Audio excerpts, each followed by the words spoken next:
পৃথিবীর মাঝখানে যে উত্তপ্ত লাভা আর আগুন, এটা আপনারা জানেন?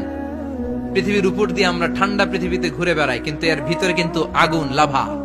আল্লাহ কোরআনের মধ্যে ফুটন্ত টকবগে সাগরের কসম খেয়েছেন। সাগরের পানির ফুটন্ত টকবগে সাগরের পানির কসম। সাগরের পানি আবার ফুটন্ত হয় কি করে? পানি কি হয়? ঠান্ডা। পানি কি? কথা বলেন। আল্লাহ পৃথিবীর ভেতরকার কথা চিন্তা করে বলেছেন, ওয়াল বাহরিল মাসজুর। ইউনাইটেড স্টেটস অফ আমেরিকার নেভাল একাডেমির সায়েন্টিস্টরা এই আয়াতের উপর রিসার্চ করেছে যে সাগরের ভেতরে আবার এই ঠান্ডা পানির ভেতরে আবার উত্তপ্ত আগুনের লাভা আসলো কোত্থেকে। রিসার্চ করার জন্য তারা সাগরের ভেতরে পাইপ ঢুকিয়েছে। পাইপ ঢুকাতে ঢুকাতে অনেকগুলো লেয়ার তারা পার করেছে। রূপান্তর শিলার স্তর, পাললিক শিলার স্তর, আগ্নেয়গিরির শিলার স্তর, মার্বেল পাথরের অনেকগুলো শিলার স্তর পেরিয়ে যাওয়ার পরে তারা পাইপ ঢুকানোর পরে দেখতে পেয়েছে পাইপগুলো গলে যায়।